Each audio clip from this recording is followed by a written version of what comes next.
श्रीमन्मान्य मंत्रा से एकदम वंदे गुरुमंडलम। हम सारे गुरुमंडल को नमस्कार करते हुए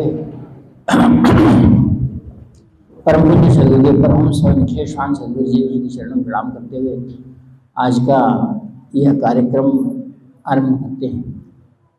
वैसे तो पाणी ग्रहण महोत्सव मैरिज डे एक बहाना है आप सबसे मिलने का। वैसे अकेला भी मैरिज डे कर ले सकते हैं, दोनों में बैठे। अब ये बात अलग है, परम पूज्य सदगुरुदेव जी के परिचय होने के बाद मेरे मैरिज डे मनाए जा रहे हैं और बस आप सभी लोगों के साथ यही मिलता हूँ। और उससे पहले, शादी से पहले और शादी के बाद बर्थडे भी नहीं मालूम था, न पिताजी करते थे न भाई। पत्नी आने के बाद बर्थडे को याद दिलाया, कोई मंदिर को जाते थे, कोई स्वीट खाते थे, बस काम हो जाता। बाद में मैरिज डे का सिलसिला आया तो वो याद कर आज मैरिज डे है, जाके मंदिर जाके आएंगे। इस तरह गुजरता गया और आज ये स्थिति आई कि हम गुजरात में कम से कम 18 बार मेरे मैरिज डे और बर्थडे में।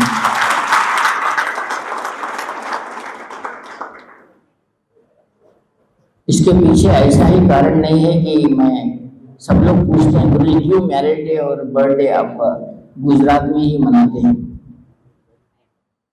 अब रहस्य की बात बतलाता हूँ कि मैं नर्मदा के किनारे, गत जन्म में बोलो या कुछ बोलो, गत जन्म में मैं नर्मदा के किनारे साधनारत था, साधना किया हूँ।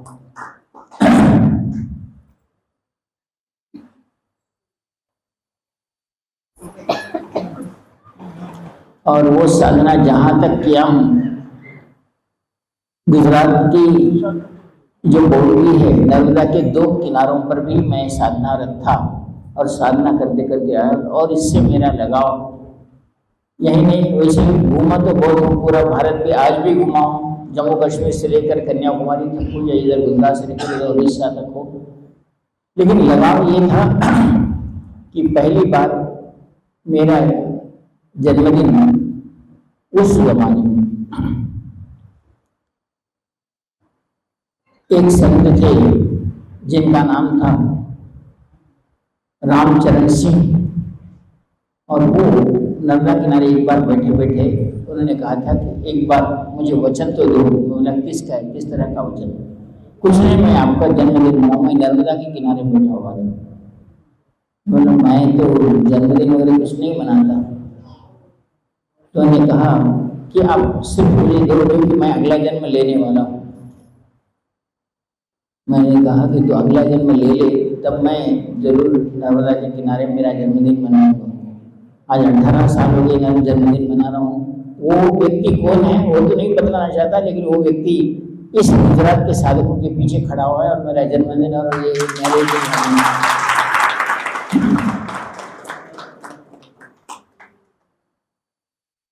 आज पहली बार मैं यही, जब गत वर्ष यहाँ तारंगा को आए थे,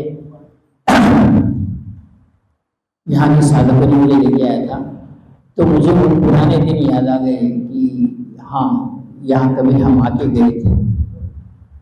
और मैंने उसी क्षण कह दिया कि अगला हमारा जन्मदिन का कार्यक्रम हम तारंगा में मनाएं। तारंगा में जन्मदिन या एक छोटा सा कार्यक्रम बनाना भी मामूली बात नहीं है। एक समय से लेकर आज तक अगर हम कहा जाए तो आज भी जंगल में जंगली पशु घूमते हैं, सांप, बिच्छू, मोर आदि जंगली जानवर घूमते रहते हैं। ऐसे तारंगा में हम अगर जन्मदिन मनाना है तो ये मामूली लोगों की बात नहीं, कोई साधक या सच्चा गुरु का शिष्य ही मना सकता है। आज जब हमारे आयोजक यहाँ से मुझे बता रहे थे, गुरु जी पहली बात आरंभ हो गई, जंगल में हम कैसे करें, टेंट डाले क्या, वहाँ डाले क्या, कुछ भी करो, अब टेंट डाले नहीं डाले, मैं तो तारंगा में ही मेरा जन्मदिन और बनाने वाला हूँ। अब ये बात उस जंगल के उस स्थान से आरंभ होती है जहाँ बहुत सारे बौद्ध साधुओं ने, जैन साधुओं ने, ऋषियों ने तपस्या की। वहाँ से यह प्रयाण आरंभ होता है। पौरुल से कांटेक्ट में तो रह रहा हूँ हर वर्ष। पहले बोली वहाँ मनीष हम जाके कहे गांव वाले साथ दे रहे हैं, हम वहाँ टेंट डालेंगे, लाइट डालेंगे, ठीक है बोला। बाद में गुरु जी ये धर्मशाला है, ये लोगों को बात करें, लेकिन ये लोगों ने कुछ कंडीशंस रखे हैं। ठीक है बोला। फिर बाद में गुरु जी कंडीशंस थोड़े थोड़े कम हो जा रहे, रिलैक्स हो गए। बाद में आज ये दिन आया है कि वो सारे जो मनुष्य पीछे खड़ा हुआ है गत जन्म से, वो पूरी तरीके से डट के काम करके यहाँ साधना शिविर बनाया है और आपकी सभी की सुविधा के लिए। मैं तो आज भी कहता हूँ तो उस जंगल में वहाँ जहाँ बैठा हूँ वहाँ साधना करने में मुझे बहुत आनंद आता है, मजा आता है। लेकिन आपके लिए मुझे और आप सभी के लिए, ताकि आपको कष्ट ना हो, इसलिए इस महल में हम आकर आज साधना कर यहाँ बैठे हुए हैं। पहली बात अगर हम कहा जाए तो ये तारंगा का जो स्थान है, यह सर्वप्रथम सप्तऋषियों में श्रेष्ठ महर्षि वशिष्ठ है, जो ब्रह्मा के मानस पुत्र कहलाए जाते हैं। वो अपने जीवन में 10 महाविद्याओं को सिद्ध करते हुए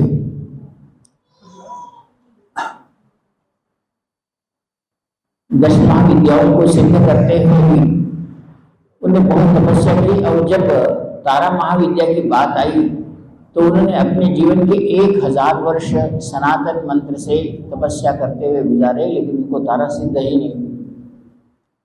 तारा सिद्ध नहीं हुई तो बौखला है, उनको बहुत एकदम गुस्सा आ गया कि मैं इतनी तपस्या 1000 वर्षों से तारा साधना कर रहा हूँ और मुझे तारा सिद्ध नहीं हो रही। तब उन्होंने अपने पिता ब्रह्मा को कहा कि ये तारा का मंत्र ठीक है और तारा कभी सिद्ध नहीं होगी ही नहीं। तो ब्रह्मा ने कहा ऐसा मत कर। तो उन्होंने कहा आप कुछ भी, गुस्सा आदमी को खत्म कर देता है। तो वशिष्ठ महर्षि ने कहा मैं इस बार एक बार तारा साधना करता हूँ, अगर तारा सिद्ध नहीं हुई तो मैं तारा मंत्र को शाप दे देता हूँ कि किसी को सिद्ध ही ना हो। ब्रह्मा जी पिता थे, घबराए, ऐसा काम, गलत काम नहीं करना चाहिए। उन्होंने वशिष्ठ महर्षि से बुलाकर कहा तो ऐसी बात मत कर। हिमालय के एक स्थान में ऐसा स्थान है जहाँ भगवान शिव ने एक विचित्र रूप धारण किया है 10 महाविद्याओं में। जब भगवान शिव समुद्र मंथन के बाद विष निकला था तो सारे राक्षस, हलाहल विष था, राक्षस भागे, देवता भागे, से भी भागे और उससे विष इतना एकदम बढ़ते जा रहा था कि उसको रोकने वाले कोई नहीं थे। तब भगवान विष्णु ने, सभी ने देखा कि अब हालत क्या होगी, पूरा ब्रह्मांड विषयुक्त हो रहा था, विष से भर जा रहा था। तो सभी लोगों ने भगवान रुद्र शिव जी की तरफ देखे, जो हिमालय में रहते हैं, उनकी तरफ देखा और कहा कि प्रभु आप ही रक्षा करने वाले हैं। तो शिव जी ने कहा लाओ, मैं इस संसार की रक्षा के लिए मैं उसको पी लेता हूँ, जो इस संसार में एक प्रकार का क्षोभ पैदा कर रही है। यानी एक हलचल, विष जहाँ भी थोड़ा सा भी सांस लगा सब लोग मर जा रहे, पशु पक्षी सब मर जा रहे थे। और उस विष को शिव जी ने पी लिया, हलाहल विष को धारण कर लिया। कर लेते ही उनको भी जैसा निगलने नहीं आ रहा है ना बाहर निकालने नहीं आ रहा है, विष को तो अपने कंठ में बिठा लिए। विष में कंठ बिठा लेने के बाद वहाँ विष के कारण उनका कंठ नीला हो गया और उसको नीलकंठ कहा गया, भगवान शिव जी को नीलकंठ कहा गया। लेकिन जब उनके इस कष्ट को देख रहे थे तो एक हिमालय में, आज अगर आप कहें कि नेपाल और भारत के बॉर्डर पर एक गांव है जिसका नाम है तातो पानी, उस गांव में, वो एक श्रेष्ठ गांव है, वहाँ शिव जी उस हलाहल विष के कारण अपने आप को सहन नहीं कर सक रहे थे और हिमालय में इधर उधर घूम रहे थे बहुत। तब इस स्थिति को देखकर माता सती को और माता पार्वती को कहा लगा कि शिव जी की हालत देखने की ब्रह्मा विष्णु सब लोग परेशान थे। तब माता आदि पराशक्ति ने नग्न होकर सामने आई और शिव जी को कहा तुझे तड़पता मैं तुझे नहीं देखना चाहती, ले मेरा दूध स्तनपान कर ले। वह स्थान था तिब्बत, और हम मानस सरोवर के पास जाते हैं तो तातो पानी नाम का एक गांव है, वहाँ शिव जी को तारा, यानी तारने वाली तारा ने अपना स्तन का दूध पान दिया था। वो जैसा ही तारा का दूध वो पीने लगे, उनके कष्ट हरने लगा, कष्ट कम होने लगा और वे ठंडाई महसूस करने लगे और वो नीलकंठ कहलाए। नीलकंठ कहलाए तो जब शिव जी जरा शांत हो गए तो उनको वहाँ नाम क्षोभ को कम करने वाले को अक्षोभ्य कहा गया। अक्षोभ्य ऋषि जो तारा मंत्र के ज्ञाता कहलाए जाते हैं। और तब जब हुआ और यह बात ब्रह्मा जी बताते हैं कि तारा की सच्ची उत्पत्ति उस तातोपानी नाम के नेपाल के पास क्षेत्र में हुई थी। हे वशिष्ठ, वहाँ का यान या वहाँ का विधान सनातन धर्म से अलग है और तारा को उस पद्धति से ही ठीक किया जाता है, उस पद्धति से हम उसकी साधना कर सकते हैं और उसे सिद्ध कर सकते हैं। तो उन्होंने कहा कि उस पद्धति को क्या कहा जाता है? तो उस पद्धति को कहा जाता है कि छीन कर लेने वाले को छीनायान कहा गया है, उसको बाद में चेनायान या चीना ऐसा कहा गया। और उन्होंने माता का दूध पीकर जहाँ अपने विष को कम कर दिया था, उस अक्षुत को अक्षुत ऋषि कहा गया। और नील सरस्वती उनके विष को अपने स्तन द्वारा अपने शरीर में लेने के कारण माता आदि पराशक्ति भी नीली हो गई थी, नीले रंग की हो गई थी, इसलिए उनको नील सरस्वती कहा गया। और वहाँ फिर इस मंत्र की श्रेष्ठता हुई। बाद में ब्रह्मा जी ने कहा कि तू उस स्थान पर जा और उस विधान को मालूम कर ले जो वहाँ बताया गया है, तो तुझे तारा सिद्ध हो जाएगा। फिर ब्रह्मा जी वशिष्ठ महर्षि वहाँ से उस तातोपानी नाम के उस गांव को गए और वहाँ उन्होंने वो पद्धति सीखी जिसके कारण तारा कैसे सिद्ध होती है। लेकिन तारा सिद्धि के बारे में जब वो मंत्र करने लगे तो उनको ये सनातनी होने के कारण वहाँ की पद्धति उनको अच्छी नहीं लगी और वे अपने मार्ग से आने लगे। उतने में जाते जाते उनको महर्षि नारद मिले। नारद मिलकर नारद जी ने कहा कि नारद और वो भाई लगते हैं, ऋषियों के ब्रह्मा के पुत्र वो भी है और ब्रह्मा के पुत्र है, दोनों मानस पुत्र कहलाए जाते हैं। तो बोले ये वशिष्ठ आप कहाँ जा रहे हो? तो उन्होंने कहा मैं ऐसी जगह ढूंढ रहा हूँ जहाँ मैं तारा को सिद्ध कर सकूँ, जहाँ को तारा को प्रत्यक्ष कर सकूँ। और वो बातें करते करते चल रही थी। तो भगवान नारद ने आकाश मार्ग से दोनों आ रहे थे कि अपने प्रकृति में हम एक स्थल ढूंढें जहाँ तारा सिद्ध हो सकती है। जैसे जा रहे थे तो नारद महर्षि की वीणा का तार जो है वो टंग बोल के यहाँ जो हम उसे बोलते हैं आज जो तारंगा कहते हैं, वह शब्द हुआ नारद की वीणा का। वीणा नारद ने कहा कि यहाँ ये शब्द क्यों हुआ? उन्होंने देखा तो उन्हें कहा कि जिस अंग को कौन है ऐसा व्यक्ति जो यहाँ मेरे तार को छेड़ा और उसमें से नारायण ध्वनि आई, उसे नारायणी कहा गया। और वह प्रदेश नारद महान ने कहा बस यही सिद्ध स्थल है, तो यहाँ बैठ जा। और उसका नाम आज के इसमें कोई भी कहा जाता हो वो तारा का संगीत देने के कारण तारा संघ या तारंगा बाद में उसका अपभ्रंश हुआ और ये तारा का स्थान कहलाया गया। महर्षि वशिष्ठ ने पहली बार यहाँ तारा साधना संपन्न की। इसके बाद बहुत दिन आए हुए लोग यहाँ जंगली पशु घूमते थे, जिनको पता चला वो आते जाते थे। और ऐसे ही साधनाओं में सिर्फ एक बार जब यहाँ होम सांग नाम का एक चहरे यात्री आया और भारत के बारे में लेख लिख रहा था कि भारत किस तरह है, यहाँ की शिष्य शामलता कैसी है। उसके साथ और भी शिष्य थे। तो उसमें एक सिद्ध साधु था, वो आया और इधर से जाते जाते देखा कि यहाँ तारा, क्योंकि केवल चीनायान में ही जैसे हम कहते हैं कि हमारे में लक्ष्मी है, वैसे चीनायान में तारा ही लक्ष्मी है, सरस्वती है, महाशक्ति काली है, सब कुछ कहलाई जाती है तारा ही। और उस इंसान के साथ जो आया था उसने देखा कि यहाँ माता तारा का वास दिख रहा है और वो आए और ऊपर देखने लगे तो यहाँ कुछ तारा का है। तो उस बौद्ध ने यहाँ आकर तारा साधना आरंभ, जिस दिन तारा साधना वो आरंभ कर रहा था उसे बहुत सुंदर अनुभव आया कि रात में आकाश से तारे नीचे आ रहे हैं और तारे नीचे आकर वहाँ एक जगह है उसमें लीन होते जा रहे हैं। और वो बहुत दिनों तक यहाँ तारा साधना करते हुए यहाँ ही बैठा रहा, तारा साधना करता रहा। आई हुई उसके बाद वहाँ तारा सिद्ध हुई। तारा उनको सिद्ध हो जाने के बाद उन्होंने पूछा कि माँ तारा, मैं जब भी यहाँ जोर से तारा पुकारूं तो आप मुझे दर्शन दिया करो। तो माता ने कहा मैं तुझे एक बात बोलूँ, यहाँ का मिट्टी का छोटा सा कण भी आप हाथ में लेकर एक पत्थर के नीचे जाकर बैठकर तुम रात को 11 से 1 बजे के बीच में तुम तारा कहकर जोर से पुकारो, मैं तुम्हें निश्चित रूप से किसी न किसी रूप में दर्शन देंगे। अगर तुम्हारी आंखें गलत है, गलत स्त्रियों को देखते हो, पीते हो, ऐसे लोगों को तो प्रत्यक्ष दर्शन है, लेकिन किसी न किसी रूप में मैं जरूर तुम्हें दर्शन देती हूँ। चाहे वो सर्प हो सकता है, तारा टूटा हुआ तारा हो सकता है, या तुम्हें एक ऐसा जानवर हो सकता है जिसके बारे में तुम विचार भी नहीं कर सकते। यह बात भी आई गई और बहुत सारे लोग बौद्ध के तारा साधन में आए, तारा साधना की। अब वे जा रहे, उनकी बात पहले सनातन धर्म आया, बाद में बौद्ध धर्म आया। बौद्ध में एक समय जैन महामुनि थे, सिद्ध जैन महामुनि थे, सिद्ध मुनि थे।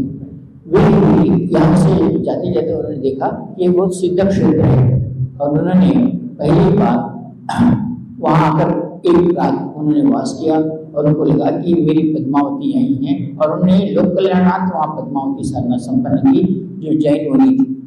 इस प्रकार इस गंगा में नारायणी नाम की वैष्णवी शक्ति अक्षर पूजा की तारा, बौद्ध द्वारा तारा की साधना और उसके बाद में जैन मुनि द्वारा सिद्ध की पद्मावती, इन तीनों का वास भी अलग अलग रूप में आपको इस तारंगा के शक्तिपीठ पर मिलता है।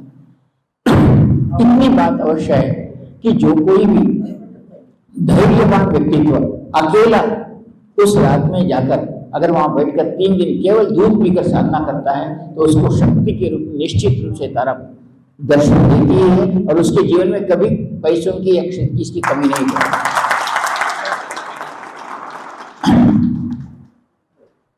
यह बात आई गई हो गई। बाद में एक अंग्रेज को उसको पता चला कि यहाँ बोते कि ये बहुत सिद्ध स्थान है। तो उस जमाने में ये रोड वगैरह कुछ भी नहीं थी।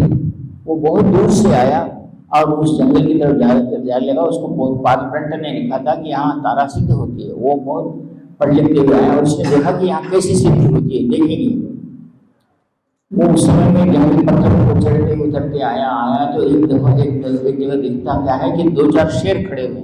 वो डर गया और रुक गया वहीं और उसने कहा यहाँ इस जंगल में मैं कैसा मालूम करूँ कि सिद्ध शक्तिपीठ है, किस तरह देखूँ। वो जाना ही चाह रहा था कि 2-3 गाँव वाले आए, बोले यहाँ किस लिए आए? तो क्या नहीं, यही घूमते आने आता। तो कुछ ना कुछ रिसर्च करने के लिए आए, कुछ देखने के लिए आया। वो क्या देखने के लिए आया? तो उसने कहा कि इस प्रदेश को बहुत ही सिद्धपीठ कहा जाता है और यहाँ के जो देवियाँ शक्तियाँ हैं यहाँ गांव बसाने नहीं देती। वो शांत चित्त से अकेले में साधना करने वालों के लिए ही एक तपस्या स्थली है, इसलिए उसको यहाँ लोगों को भीड़ नहीं होने देती। जो तपस्या करते हैं उनको फल मिलता ही है, ऐसा फल है। ऐसा ही 2-3 गाँव है। तो उन्होंने कहा कि मैं उस तपस्या स्थली को देखने जाता हूँ, जाऊँगा, मैं देखूंगा, ऐसा उसका मन था। तो उसके बाद में वो शेर जाने थोड़ा बोला यहाँ शेर वगैरह आते हैं, तो बोला तुम इस रास्ते से जाओ, शेर नहीं है। वो आगे बढ़ा, पहाड़ पर धीमा जाने लगा। तो आखिर में पहाड़ कम से कम वो पूरा थक गया था, रात में शरीर पूरा चकनाचूर हो गया था। अब उसको बस उसके एक बैग थी, उसका किताब वो सब वो लेते हुए एक जगह बैठ गया और बोला और आगे पहाड़ चढ़ा नहीं जाता, अब क्या करूँ। वो बहुत थक जाकर बैठा। फिर उसने सोचा कि रात का वक्त हो गया है, खाने को कुछ नहीं, एक पानी की बोतल थी, वो पानी की बोतल भी खत्म हो गई और उसकी आंखों में आंसू आ गए कि अब मेरा तो प्राण जाना निश्चित है। कोई जंगली पशु आ गया तो मुझे खा लेगा। तो उन्होंने जहाँ से निकला था उन्होंने कहा था कि वो पढ़ा हुआ था कि यहाँ कौन से साधु वगैरह आके गए और प्रसिद्ध कहलाते हैं यहाँ से। तो उन्होंने याद किया कि वो साधुओं के नाम लेने लगा था, लेकिन उठने में उसको थकावट के कारण शरीर चूर्ण होके गिर गया था कि अब कुछ नहीं होता, न सुबह उतर सकता हूँ, न पहाड़ चढ़ सकता हूँ, न पानी है, न कुछ नहीं। रात के 12 बजे देखता क्या है, ये फटा हुआ कपड़ा डाले हुए, फटा हुआ पैंट डाले हुए एक भूखा आदमी बहुत ही एक लालटेन लेकर आया और वो तो यहाँ कहीं को आया, किस लिए आया? बोला कुछ नहीं भाई, मैं बहुत भूखा हूँ और मैं उसमें से कुछ नहीं खाया हूँ, यहाँ पानी भी नहीं मिल रहा है।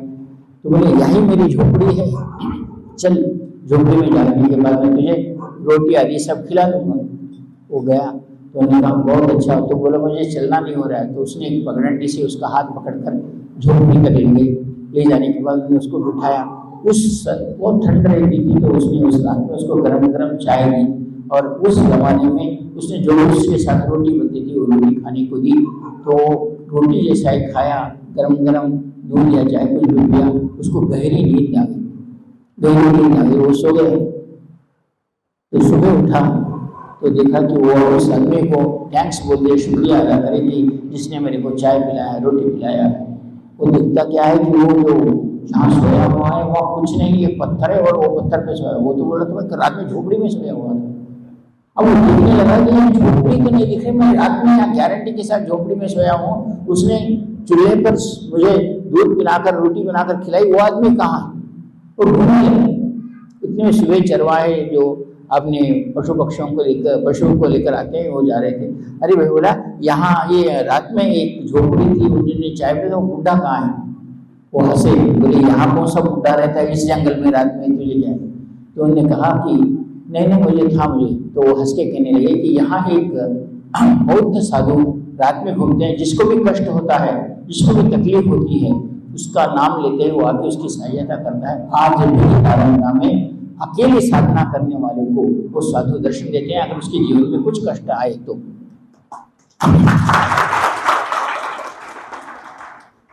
ये बात यहाँ से हो गई। तो हमारे परम पूज्य सदगुरुदेव जी स्वामी निखिलेश्वर जी को, जब वो तो क्षेत्र क्षेत्र घूमते थे, सारी में जितने भी जहाँ सिद्धियाँ थी वहाँ घूमते थे, तो 5 शिष्यों के साथ स्वामी निखिलेश्वर जी भी इधर से आए। और उनको पता चला कि ये तारा का सिद्ध, 10वां विद्याओं में सिद्ध थे, तारा क्षेत्र के इस क्षेत्र में आए और उन्होंने कहा कि यहाँ तारा सिद्ध है और तारा दर्शन देती है। सब शिष्य कहने लगे प्रभु हमारे को तारा बता दो ना, तारा का दर्शन करो। बोले ऐसे नहीं, तारा प्रत्यक्ष करके अपने, तुम 3 दिन बिना खाना खाए बैठो, मैं आगे गुफा में जाता हूँ, एक साधु है उनसे मिल के आता हूँ, जो यहाँ बहुत दिनों से तपस्यारत है, जो पत्थर में रहते हैं। सुबह पत्थर टूट जाता है, पत्थर से बाहर आते हैं, बाकी लोगों को तो पत्थर ही दिखता है, लेकिन पत्थर से बाहर आते हैं और पत्थर में लीन हो जाते हैं। ऐसा एक पत्थर है ऊपर। तो वो सब शिष्य कहेंगे हम भी आते। बोले तुम्हारे बस की बात नहीं है। वो दादा स्वामी सच्चिदानंद जी जिनको जानते हैं और जिनको बहुत प्रसिद्ध है, जिनको जो अवधूतेश्वर नाम की सिद्धि प्राप्त किए हैं और जिन्होंने इस संसार में सर्वश्रेष्ठ सिद्धि प्राप्त करके यहाँ रहते हैं, वो साधु है। और उन्होंने तारा का यहाँ प्रत्यक्ष दर्शन करवाना और ये सबको जानते हैं, यहाँ है, ऐसा उन्होंने कहा। ये 5 शिष्यों को नहीं ले गए, वो यहीं बैठे और स्वामी निखिलेश्वर जी ऊपर गए। उन्होंने जाकर उस साधु से बात करते हुए आए।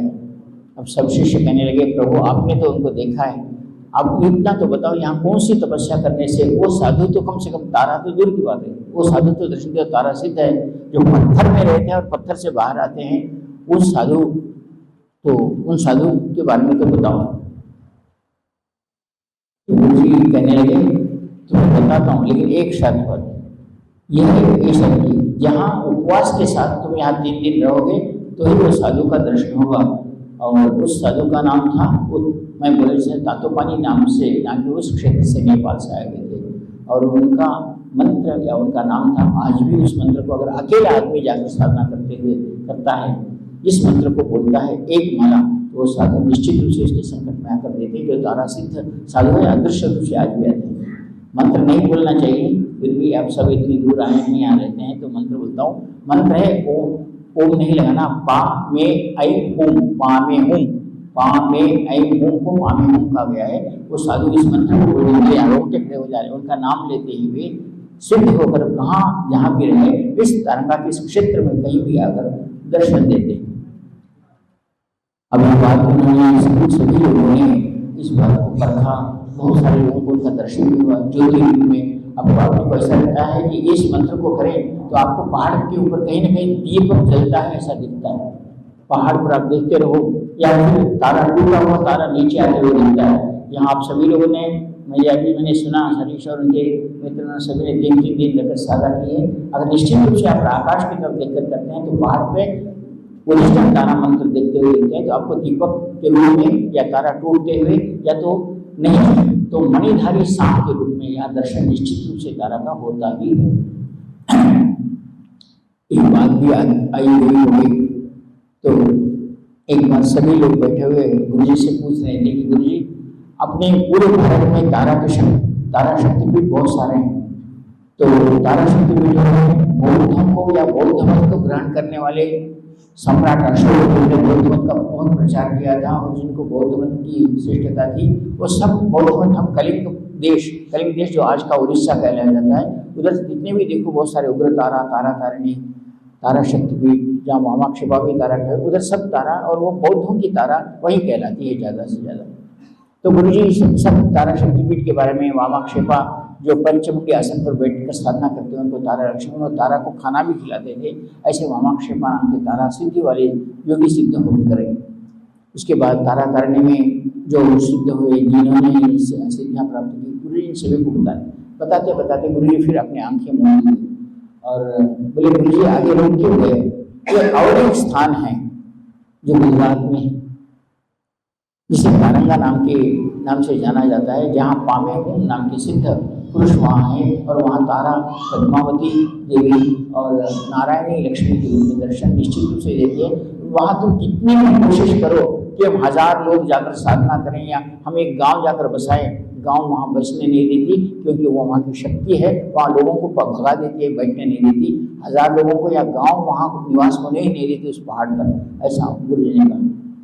तब सब जितने साधन बैठे थे, गुरुजी फिर हम उस स्थान को जाकर साधना करेंगे। बोले वैसा नहीं, अकेले जाओ, करते हो तो मार्ग है बताता हूँ। तो गुरुजी ने कहा कि हमें क्या करना है, तो पामेहुम का मतलब, गुरुजी हमें उनका ध्यान नहीं मालूम, उनका कुछ नहीं मालूम, और हमारे लिए तो सबसे सिद्ध गुरु तो आप ही हैं। आज के स्वामी विश्वान जी का के रूप में आप ही हमारे सिद्ध गुरु, और तारा की आप तो सिद्ध साधक हैं, फिर तारा तो आपके नाम से भी तो सिद्ध होनी चाहिए, आप भी गुरु हैं। आप मार्ग बताओ कि हम आपके नाम को लेकर क्या हम तारंगा में जाकर तारा सिद्धि कर सकते हैं? गुरु जी पहले ऐसे टालमटोल की नहीं बोलता, नहीं करता, ऐसी बात बोलते होते, थोड़े गुरु ऐसे होते हैं जल्दी से नहीं बोलते और टाल देते हैं, कुछ भी बोल देते हैं, ऐसी स्थितियाँ होती हैं, जल्दी नहीं बोलते कोई सी भी बात, धीमा करके बोलो। तो अब मैं भी धीमा करके ही बोल रहा हूँ, लेकिन स्वामी निखिलेश्वर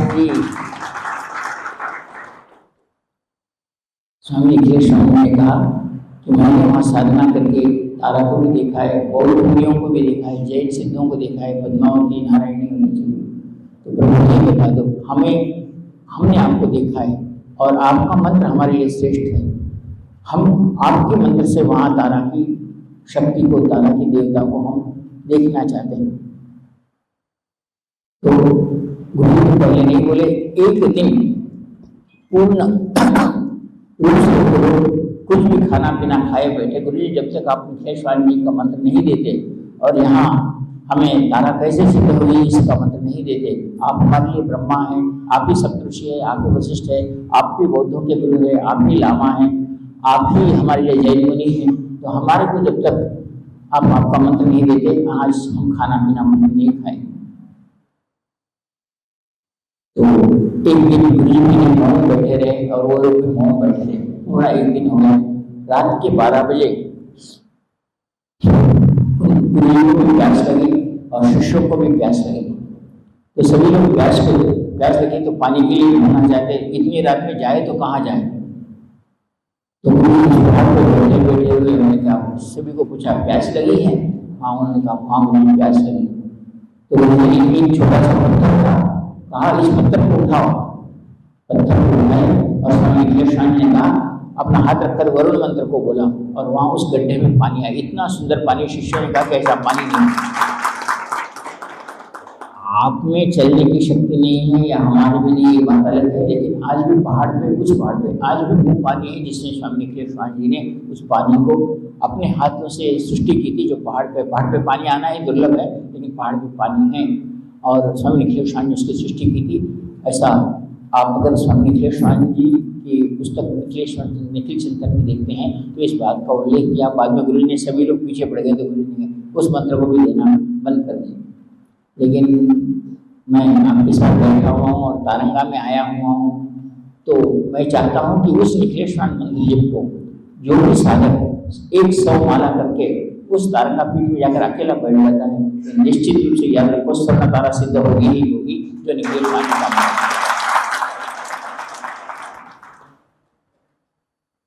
अब आप ये तो नहीं पूछेंगे गुरु जी मंत्र क्या है, बोलो, नहीं पूछेंगे ना?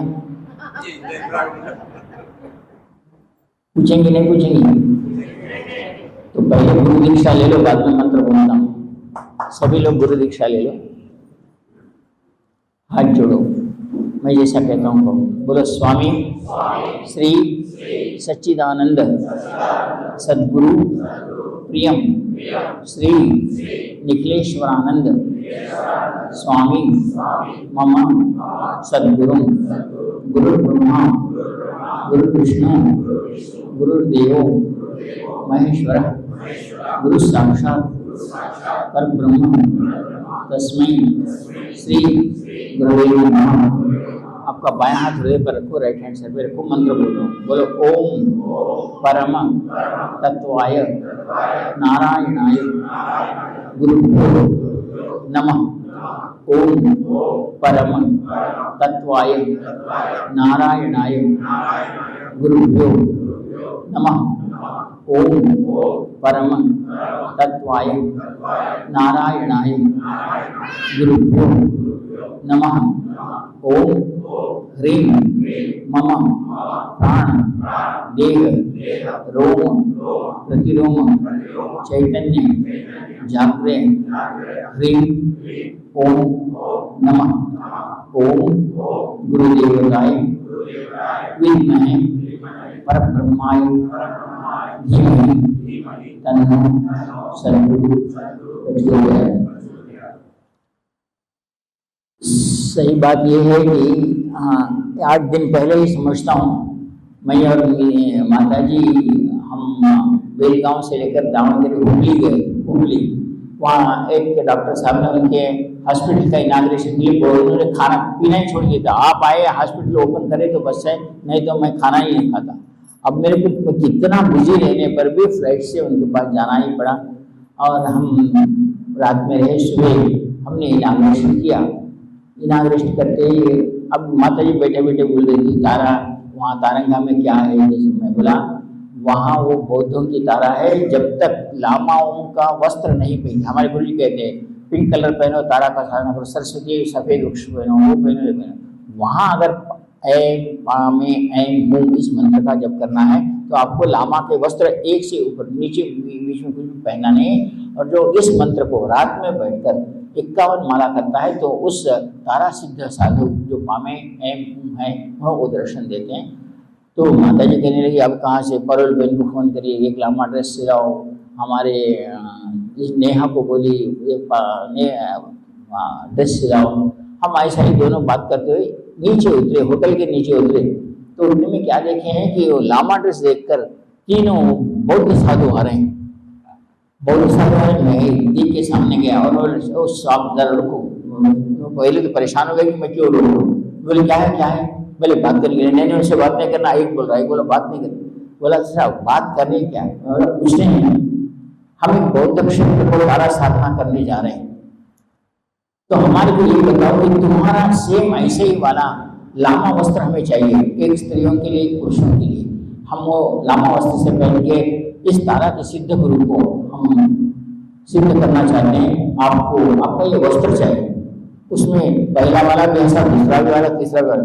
आप लामा पद्धति से तारा वस्त्र कहना चाहते हैं। अगर हाँ कहना चाहता हूँ। बोले हमारा एक यहाँ से तिब्बतियन के जो रेफ्यूजीज जो है तिब्बत से आए हुए लामा पद्धति से, उनका एक यहाँ हमारा बहुत बड़ा आश्रम है, आपको उस आश्रम में वो ड्रेस मिल जाता है।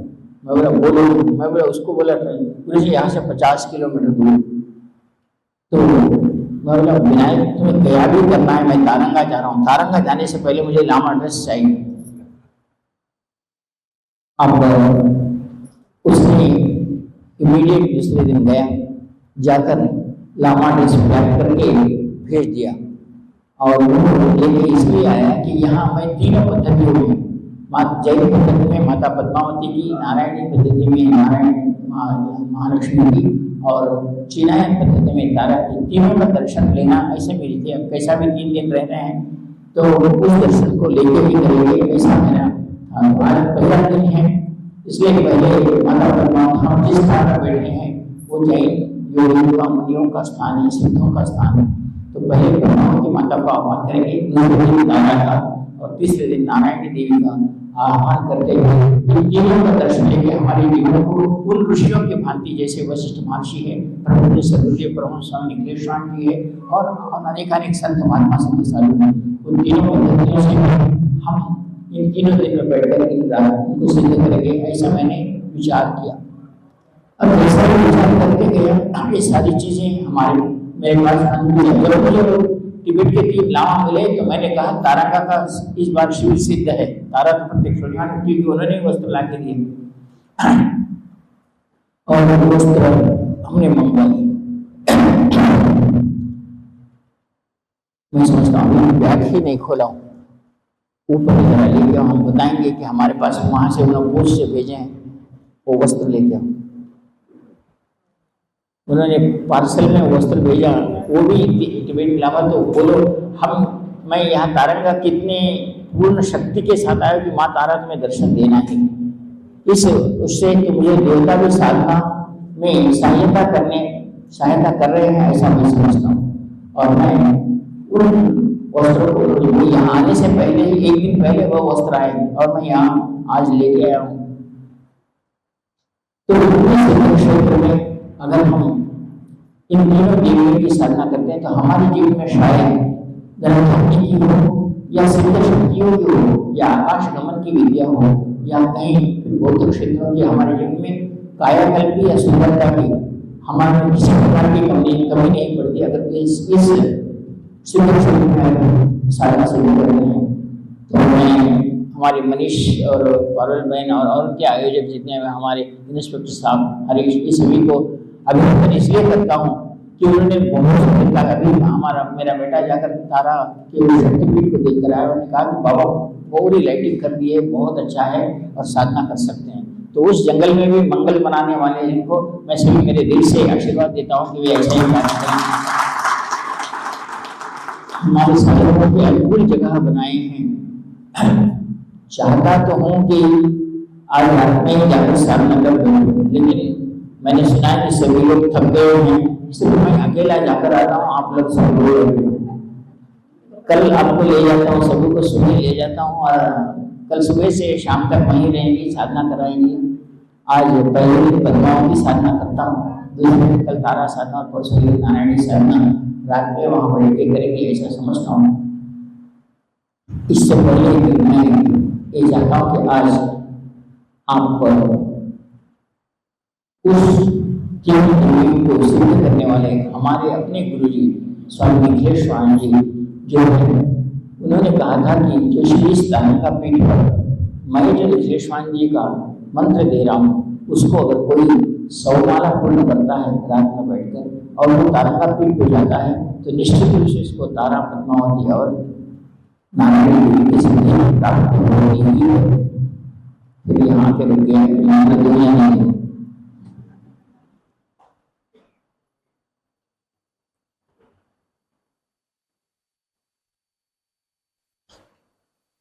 मुझे भी गुरु से पूछना पड़ता है, नहीं तो फिर बिना गुरु की आज्ञा लिए कैसे। आज तक जिस मंत्र को बोला नहीं बाहर उस मंत्र को बोलना है, फिर भी बोल रहा हूँ। अपना दोनों हाथ जोड़ो और परम स्वामी निखिलेश्वर जी के चरणों में नमस्कार करो और कहा कि ये दिव्य और रहस्यमय मंत्र जो तारंगा में ही स्वामी निखिलेश्वर जी ने कहा था, उस मंत्र से हमें यहाँ की देवियाँ, यहाँ की शक्ति हमें सिद्ध हो, वो मंत्र बोल रहा हूँ। मंत्र इस प्रकार है, ओम ऐं ह्रीं परात्पराय परमतत्वाय परमहंसाय निखिलेश्वराय ह्रीं ऐं ओम, यह यहाँ का मंत्र है।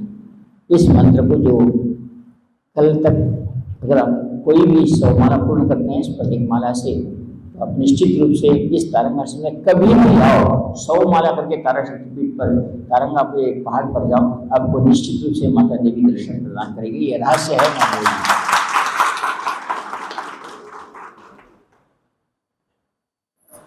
अब आगे के कार्यक्रम कितने बजे? टाइम 9 बज रहे हैं। आगे का कार्यक्रम पारुल बहन का और उनके आयोजकों का है। ये इस हम दोनों की मैरिज डे हैं, सालगिरह, वो पहले करवा देंगे, बाद में आपको खाना खिलाएंगे। उसके बाद विचार करेंगे कि हमें आगे तारापीठ पे जाना है या मेरे साथ कौन आना है। आएगी नहीं आएगी?